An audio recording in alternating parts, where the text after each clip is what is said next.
Guys, welcome back. Today we're going to do Classic X-Men issue number 30. Yeah, we're going to continue. It's not the best looking cover. It has a lot of, spots and, you know, color differences. But hey, doesn't matter. I can read the story and that's the most important thing. So, remember Arcade, and Colossus being turned. Somehow he's being brainwashed. So, Arcade having a good old time. I like this as well. Look at this. Two classic tales of the Uncanny X-Men with John Byrne and Chris Claremont, Terry Austin, and all that shit. So cool. Yeah, he's a proud Russian. And so it seems that these ladies, those are, I believe, the girlfriends of the X-Men or the ones that they are dating. And we have Colleen Wing here. And she wants to know why and all that stuff. So we see this, I'm not sure if you can call it origin, but he was a rich brat. And then his dad says he was up to no good. And he cut off his allowance. And then he cut off his life. And then he realized that he has a knack for killing people. And he was, within a year, he was the best hitman in the States. But he was bored quickly. I mean, rich guys and golden spoons and all that stuff. So he built Murder World because he wants to kill people with style. But, all these people that's getting killed are not, people that, according to him, are entertaining because they die too quickly. So he's been approached by, I don't know, some members of the European Magia. And they give him a contract about him, killing Captain Britain and Spider-Man. And he had a blast. And they beat him fair and square. And then later he gets a visit from King Marco and Black Tom Cassidy, enemies then of the X-Men. And they want the X-Men dead. And, Arcade says, yes, I'm going to kill them, stuff like that. And that's where the story continues, which is pretty cool. So meanwhile, a Russian hero who's been brainwashed has tried to kill Cyclops and and Wolverine, and he says, so Scott says, "Hey, Colossus, what are you doing? We're your friends." And Colossus says, "I told you, I'm Colossus no longer. I am the proletarian, hero of the Soviet Union. You turned me against my motherland, tricked me into betraying all I loved and believed in. Pay for that you will pay," he says. But then Wolverine is pissed off because, he said, basically, hey, we are here at the X-Men of our own volition. Nobody forced you. He said, you are the one who's betraying us. And this was the time that Wolverine was more, I don't know, short-fused. If you know what I mean. He has bad temper and all this stuff. And I like this Wolverine. I don't like calm, collected Wolverine. I mean, his personality has evolved through the years, I know, but I don't know. It's just he's still a wild card here. Still on the edge of killing people in berserker rage and all that stuff. Great. So Colossus picks him up and throws him away, towards Cyclops, but he ducks and then he goes through a trap door and leaving Cyclops out. Colossus picks him up and throws him also, and Cyclops is feared that he is being a big stain on the wall if he is hitting the wall. But there's also a trapdoor waiting for him, and Colossus is now, how do you say, having trouble if this is the right way, that he's going. But then he is, remember his, I don't know, his brainwashing, and he goes on his way to try to kill the X-Men. Pretty cool. So Arcade goes from, one place to another, clicking on different screens. And so Storm here has a big trouble keeping herself in the air, and there's some kind of a downdraft, of course, by Arcade. And she dives into the water, and then she realizes that the water has already reached the surface. So she's about to drown. But before we can see that, Cyclops is landing in a place where Kurt Wagner, our German hero, is almost being killed by one of those, play toy bump cars with razor blades on it. And then there's now more because they're, Arcade pushing some buttons and they wants to kill him.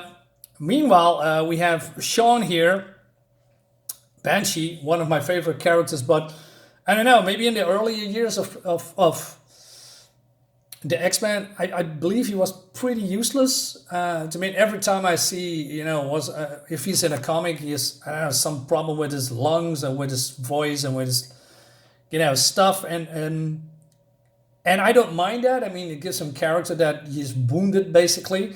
And Wolverine acknowledged that basically Banshee is helpless. And he cannot get out of here because he cannot use his powers. So Wolverine uses his smell and realizes this is all a hologram and they want to get out of here. He says, I found a way out. Then again, I could be wrong. And then we see Magneto and the Hulk.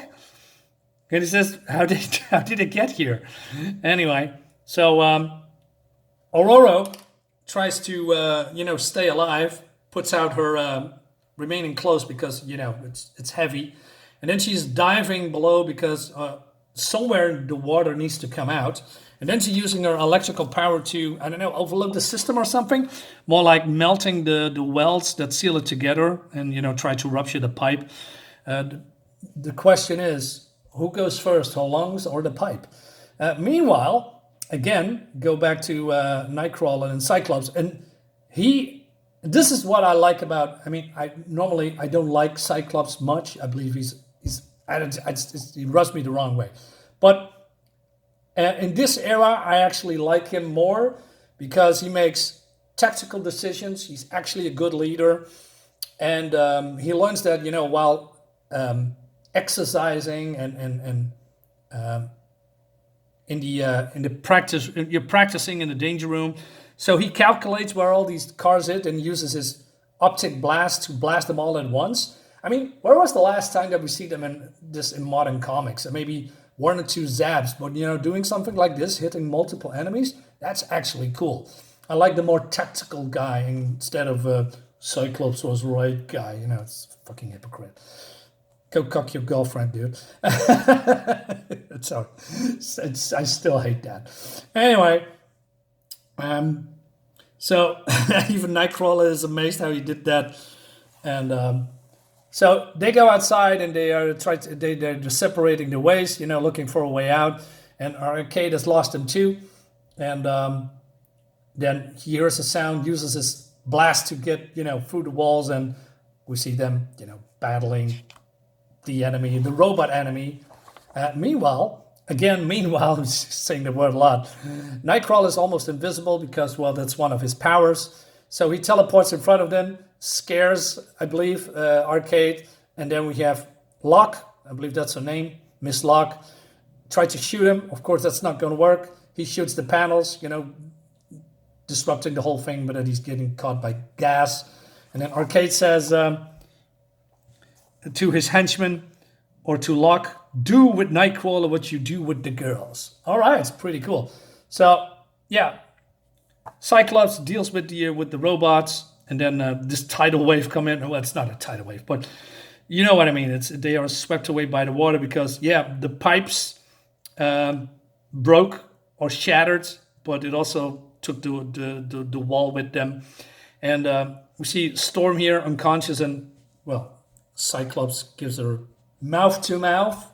Lucky him. And he revives her. Meanwhile, why am I saying that all the time? So our proletarian friend comes in from Russia, and Sean doesn't know that he's been brainwashed and he's getting clocked.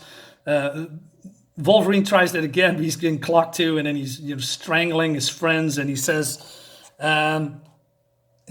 Aurora says, hey, we are your friends. You lie, woman, as Jark Xavier lied when he used his cursed mental powers to cloud my reason and subvert my loyalty to Mother Russia.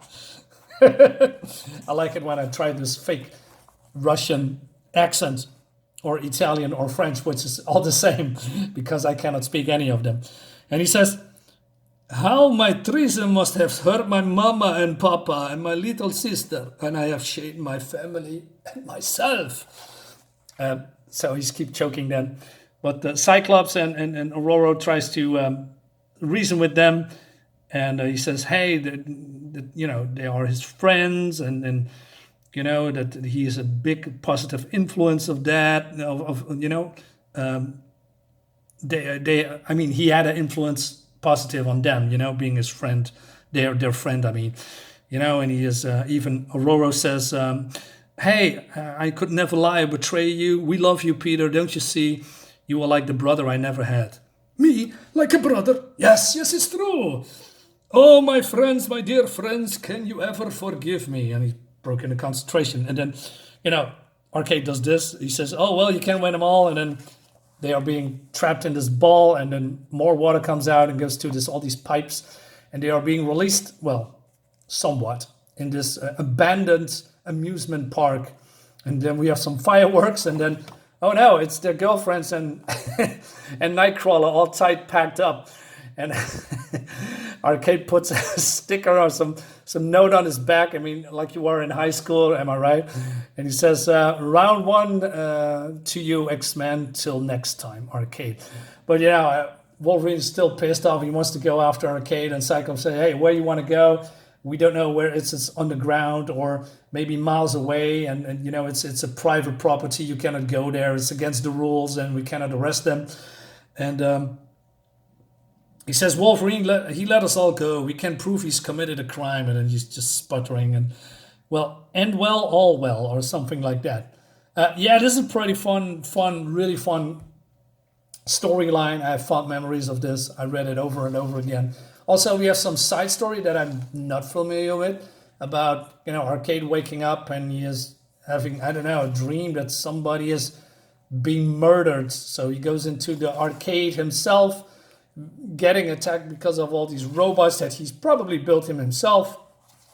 And then he's getting shot by, his childhood cartoon buddies. And then he sees a young boy. And he says, hello there. Why, it's me, my younger self. How sweet. I'm not going all into the story. So he says, hey, look at the clown, happy clown. And then Arcade is getting mad at himself, and he smacks his younger self over and over again.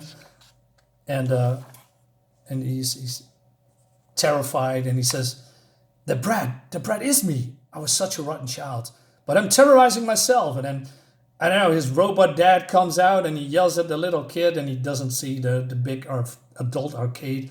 And he smacks his son also, and then Arcade kills his robot dad.